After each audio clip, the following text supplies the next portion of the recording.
பழனியில் இன்று இரண்டாம் நாளாக நடைபெறும் அனைத்துலக முருகர் மாநாடு. ஆன்மீகத்தை நோக்கி திரும்பும் திமுக. இது பிற்காலத்தில் பாரதிய ஜனதா கட்சி மற்றும் திமுகவுடைய உறவு ஏற்பட வழிவகுக்குமா? தேசிய பார்வை சேனல் நேயர்களுக்கு வணக்கம். நான் உங்கள் ஹேமந்த்குமார். எப்பயுமே திமுக காலங்காலமாக நாத்திக கட்சின்னு தான் சொல்லிப்பாங்க. ராமர் எந்த இன்ஜினியரிங் காலேஜில் படித்ததாலாம் நம்ம கருணாநிதி கேள்வி எழுப்புவார். 96 to 2001 சமயத்தில் அந்தியூர் செல்வராஜன் ஒருத்தர் மந்திரி இருந்தார்.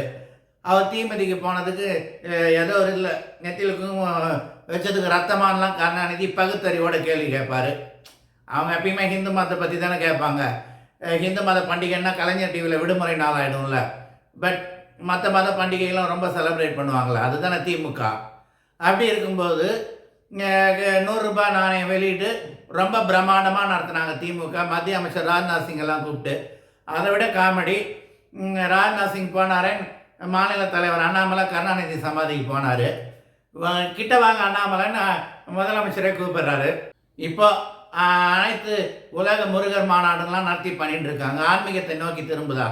பின்ன திமுக ஒரிஜினலாக 32-33% ஓட்டு, பிஜேபி 11% ஓட்டு வந்துருச்சுன்னா சும்மா இருக்க தோணுமா? கண்ணை உறுத்தும் இல்லை. அது இல்லாமல் நாளைக்கு பிஜேபி கூட கூட்டணி அமைக்கலாம் திமுக. ஏன் 99 2004 கூட்டணி அமைச்சரவையில் இருந்தவங்க தானே முரசொலி மாறலாம் இல்லை, ஆராசலாம் இப்போ மந்திரியால் டிஆர் பாலு இல்லை, எதையும் செய்யும் திமுக, அவ்வளவுதான். ஆனால் இப்போ கூட்டணி வரும்னு சொல்ல மாட்டேன். 2026க்கு மேல் வரலாம். நன்றி, வணக்கம்.